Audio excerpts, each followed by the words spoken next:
O neorrealismo, ele transcende o documentário. Na verdade, até para falar a verdade, o neorrealismo, ele não se caracteriza por ser um cinema documentário, ele se caracteriza por ser um cinema de ficção que leva para as telas elementos documentais. Então, ele trabalha, por exemplo, com não atores, ou seja, não são atores profissionais e que vão representar para o cinema. Ele trabalha em ambientes verdadeiros, ele tira o cinema dos estúdios, dos grandes estúdios, e vai fazer nas locações naturais. Então, isso são alguns elementos que são introduzidos no cinema de ficção pós-guerra, que é uma característica do neorrealismo. O neorrealismo, ele é tão importante que ele vai influenciar a Nouvelle Vague na França, o cinema novo no Brasil, via cinema novo ele vai influenciar o novo cinema alemão e, pasme você, Akira Kurosawa, o genial diretor japonês, tem um filme neorrealista, Juventude Sem Glória, é um filme de 47, 48, o neorrealismo é 45, mas a gente pode começar a delimitar o neorrealismo pelos filmes do Rossellini, né? Pelos filmes do Visconti, pelos filmes do De Sica, né?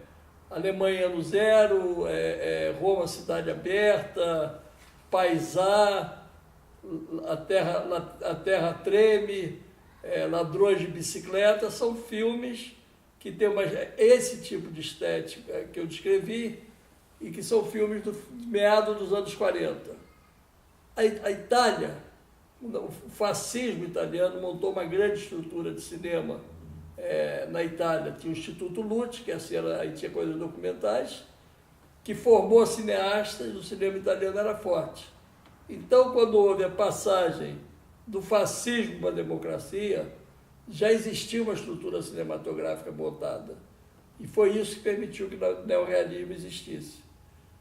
E o neorrealismo vai por essas características de um cinema de rua, de um cinema fora de estúdio, de um cinema com atores no limite do amador, ainda que o neorrealismo tenha tido grandes atores que fizeram filmes. Eu me lembro assim de cara da Anna Magnani no Roma Cidade Aberta, por exemplo, entendeu? Você tem grandes atrizes e grandes atores, mas ele vai influenciar os cinemas que eu te falei, mas ele chupa do cinema documentário. E quando é que surge, por exemplo, essa estética de pessoas que não são atores representar para a câmera? Isso começa ainda nos anos 20 com o Robert Flyert, quando ele faz Nanook, o Esquimó, em que ele faz um filme. Na verdade, o que ele faz? O Flyert era um meio que antropólogo, ele estuda, mora no Alasca há um tempo e tal, estuda a vida dos caras, filma, o negativo pega fogo e ele tem que refilmar. E aí ele refilma com as pessoas que tinham vivido aquela realidade. E aí ele faz uma coisa que vai ser conceituada como trabalho com não atores. Se você ver o filme hoje, com a distância do tempo, você vai perceber claramente que tem uma inter-relação entre os personagens, os atores e o diretor, o Flyert. Você vai perceber, por exemplo, se você ver o Nanook, você vai ver que o iglu que eles constroem para mostrar como é que é a vida dentro de um iglu, é um iglu cinematográfico, porque você percebe que tem um espaço ali para filmar que não corresponde ao espaço real de um iglu. Ele é muito maior que um iglu. Você vê que faltam paredes ali para posicionar a câmera, que você tem uma luz, né, que você tem uma representação. O filme que realmente vai influenciar o cinema neorrealismo é um filme de 33, 34, feito por uma dupla chamada Joris Ivens e Henri Storck. O Joris Ivens é um cineasta holandês muito importante, o Henri Storr, que é o belga, eles eram ligados ao Partido Comunista e eles vão fazer um filme sobre uma greve de mineiros do carvão na Bélgica, na região de Borinage, quando o mundo está numa grande crise econômica. Eles chegam lá e a greve acabou. Então eles têm duas possibilidades, ou não fazer nada, voltar para casa, devolver o dinheiro, ou representar a greve. O Joris Ivers, que tinha conhecido o Flaherty, que tinha estado com ele em Nova York e tal, ele utiliza a estética do Flaherty e refaz com os mineiros a história da greve. E aí ele refazendo com os mineiros a história da greve, ele vai trabalhar com não atores, vai fazer dos mineiros não atores, e é esse filme que você vai reencontrar depois, cuspido e escarrado nos filmes do neorrealismo. O neorrealismo surge no fim da Segunda Guerra Mundial. Ele surge dos destroços da Segunda Guerra Mundial. E ele tem um papel político importante de revelar uma sociedade em reconstrução. Se a gente olha para a Alemanha da Segunda Guerra Mundial, a gente vê uma história de violência, de guerra, de prepotência e de humilhação. Se você olha para a história da Itália, por conta do neorrealismo, você raramente associa o fascismo a essas coisas. Se você olha a história do neorrealismo, você vê um país em crise econômica, um país em que as pessoas fazem contrabando de cigarro, em que as pessoas têm que se virar, o pai tem que roubar uma bicicleta, estão desempregados, tem um país em crise, mas que tem uma população resistente. E essa resistência está, sobretudo, por exemplo, no Roma Cidade Aberta. Né? Se você pega o Alemanha Ano Zero, do Rossellini, e pega o Roma Cidade Aberta, do mesmo Rossellini, você vai ver duas visões completamente diferentes de dois países aliados que saíram dos destroços da guerra. Um está destroçado e o outro conta a história de uma resistência, quer dizer, houve um povo que resistiu. O realismo deixou uma herança muito marcada para o cinema, né? E eu acho que todo cineasta que foi fazer cinema no pós-guerra, ele traz, todo cineasta progressista que quer fazer um cinema de denúncia de realidade social, política, etc., ele bebeu na fonte do neorrealismo. Ele bebeu em duas fontes. Ele bebeu na fonte do cinema soviético e na fonte do neorrealismo. O cinema soviético, do ponto de vista da construção ideológica, e o neorrealismo do ponto de vista temático, de abordagem social. Então você tem, por exemplo, cineastas documentais de vertentes políticas muito diferentes que vão fazer filmes com uma preocupação neorrealista, ou até mesmo influenciadas por esse neorrealismo. Eu diria, por exemplo, que o cinema verdade ou o cinema direto, ele é um filho direto do neorrealismo. Você não pode ver um filme do cinema novo sem imaginar que ali não tem elementos do neorrealismo. Né? Você encontra neorrealismo no Glauber, no Joaquim Pedro de Andrade, no Leon Hirschman. Né? Todo o cinema brasileiro dos anos 60, ele é um cinema absolutamente neorrealista, entendeu? Para mim, pessoalmente, como cineasta, eu sou um fã incondicional do cinema italiano como um todo, né? Assassinado agora pelas majors, que impedem que os outros países produzam cinema. Você só tem hoje uma hegemonia americana no mundo inteiro, incluindo o Brasil, mas eu Eu sou fã, adoro os filmes os filmes do Rossellini, o Roma, Cidade Aberta, é um filme de cabeceira. Francesco! Francesco Caronia! Francesco! Francesco! Francesco! Lasciatemi! Carolina! Francesco! Francesco! Francesco! Francesco!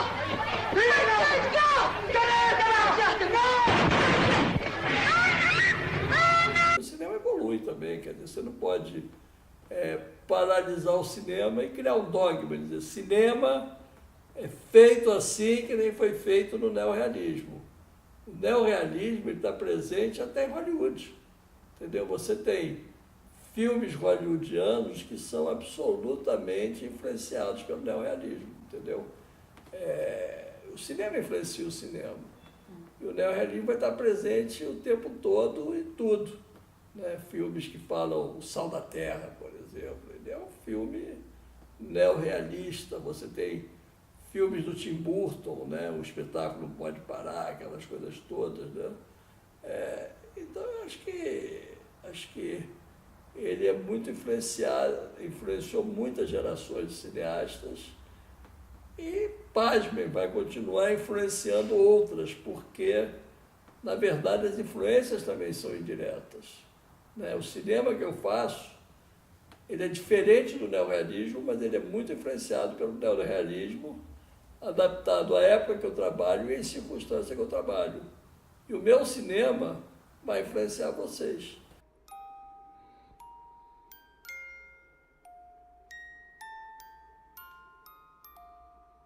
O humanismo, a necessidade da arte e o destemor das revoluções moveram gerações no século XX. Este filme é o recorte de histórias pós-Segunda Guerra Mundial, quando artistas, guerrilheiros, revolucionários se encontraram numa festa libertária. Muitos pagaram com suas vidas, outros com suas artes. Sonharam e viveram lutando por um mundo melhor. Eu queria contar um pouco dessa história onde sonhamos utopias, vivemos barbáries, utopias, barbáries, utopias, barbáries. We have used it in order to shorten the agony of war, in order to save the lives of thousands and thousands of young Americans.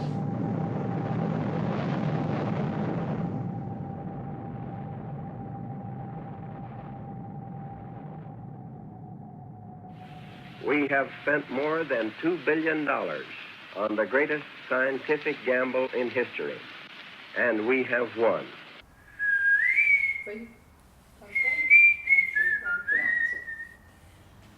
Vamos falar da Lenin, então.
Para começo de conversa, eu sou judeu. Eu não posso aplaudir uma viagem ao encantamento do que foi o nazismo. Entendeu? Eu acho que ninguém tem o direito de assistir um filme de propaganda como se fosse uma obra de arte. Então eu acho a Leni Riefenstahl a grande propagandista do nazismo. E esse é o grande equívoco das pessoas. As pessoas olham o Triunfo da Vontade como se fosse um filme sensacional. E ele está longe de ser um filme sensacional. Ele é a grande propaganda do nazismo, feito com todos os recursos que o regime totalitário pode colocar na mão de um cineasta, de um propagandista, para falar desse regime. Aquela manifestação em Nuremberg, em que serviu de imagens para ela fazer o Triunfo da Vontade, foi toda montada para que o filme fosse feito. A Leni Riefenstahl contou com 8 câmeras. Ela tem todos os recursos que um governo totalitário pode colocar na mão de um propagandista. Ela consegue mostrar o Hitler descendo do céu como se fosse um Deus. Deus chega à Terra naquela avioneta. Deus é recebido pela população alemã que está toda nas ruas, representadas por pessoas de roupa comum, pessoas fantasiadas com os uniformes nazistas, pessoas fantasiadas com os uniformes folclóricos, crianças sorridentes. Tudo aquilo é grande fantasia, porque tudo aquilo é uma máquina de propaganda. Tudo aquilo foi montado para fazer propaganda. Eu não posso considerar uma peça de propaganda cinema documentário. Então há um grande equívoco. Há um grande equívoco para as pessoas achar que eu posso pegar a campanha eleitoral e dizer que é documentário. Eu posso dizer que aquilo é campanha documentária, campanha eleitoral, que pode até ser útil se for desconstruída como peça de um documentário. Agora, aquilo não é documentário, aquilo é propaganda. Não vejo nenhum grande valor nela como artista. Eu posso te dizer que ela é uma pessoa competente no que ela faz. Ela é uma grande propagandista, mas não é melhor que esses que fazem as campanhas eleitorais brasileiras, seja de que partido for. Técnica inovadora. Ela tinha 8 câmeras, ela não conseguiu nada. Ela tinha um partido que sustentava ela. Entendeu? Ela não pegou uma câmerazinha e filmou com uma câmerazinha e te contou aquela história. Ela tinha 8 câmeras posicionadas. Tudo detalhado, essa parte do percurso vai ser feito dessa forma. Aquela parte do percurso vai ser feita dessa forma. Aqui as pessoas vão estar postadas nessa posição. Aqui as pessoas vão estar acenando com bandeirinhas. Aqui a câmera vai pegar o Hitler saudando as pessoas. Entendeu? Foi um grande evento de massas para ser filmado. Entendeu? Então ela não inventou nada. Nada. O que ela pode ter inventado com toda a grana de um partido totalitário no poder? Chris Marquer fez cinema revolucionário. Ele fazia cinema na internet. Isso é inovador. Isso é revolucionário. Entendeu? Isso é inventar linguagem com poucos meios. Agora, uma mulher que tem todos os recursos do Estado, da máquina totalitária de um partido, dizer que ela inventou, desculpe, vocês estão dispostos a comer gato por lebre. Professor, desculpe eu lhe dizer isso, mas Leni Riefenstahl não tem nada de artista, ela é garota propaganda do nazismo. O documentário é a expressão cinematográfica mais prazerosa do mundo. Porque a ficção, ela é absolutamente genial. Eu não tenho nenhum preconceito quanto à construção dramática da ficção. Eu adoro ver filme de ficção. Eu passo para os meus alunos filmes de ficção. Estou dando agora um curso de cinema e história, em que eu pego vários filmes para discutir realidades. E 99% dos filmes que eu passo são filmes de ficção, porque eu quero desconstruir ideologias. O documentário, se você tiver um roteiro, você é aprisionado daquelas ideias. Você tem que ter um conhecimento sobre o tema e um ponto de partida. A ficção, como um barco transatlântico, em que você tem uma tripulação enorme e que, se você não tiver uma rota de viagem, se você não tiver um planejamento, você afunda, você bate. A gente tem visto recentemente, quando os caras tentam inventar o que acontece. O documentário é a viagem solitária do Abir Klink. Ele entra num barco, ele sabe de onde ele vai sair e ele sabe aonde ele quer chegar. A rota vai ser determinada pelas marés, pelos ventos, entendeu? Então, ele tem que saber improvisar o tempo todo. Ele está fazendo filme e aí ele passou um dia filmando, vai para casa, bota a cabeça no travesseiro e diz, pô, poderia ter sido melhor. Está me faltando isso. Tal pessoa me fez descobrir aquilo. Eu não sabia disso, eu tenho que buscar esse material. Eu tenho que buscar imagens para ilustrar o que esse cara falou. Eu tenho que buscar pessoas que complementem ou contraponham o que ele disse. Então eu vou construindo o filme ao longo de toda a filmagem. Esse filme não termina na hora que você filmou. Esse filme continua quando você está montando. Você monta e a montagem não é exatamente aquilo que você esperava. Você tem que mexer, você tem que reconstruir, você tem que desconstruir. Então o documentário é um jogo de quebra-cabeças que é sensacional. Ele é maravilhoso, que você está criando de A a Z. E quando você termina o filme, você tem que terminar o seu filme com uma sensação de fome, de quero mais. Ainda não tem tudo que eu queria, eu preciso fazer um outro filme para completar esse. Aí você vai fazendo um monte de filmes para descobrir no final da vida que você fez um filme só.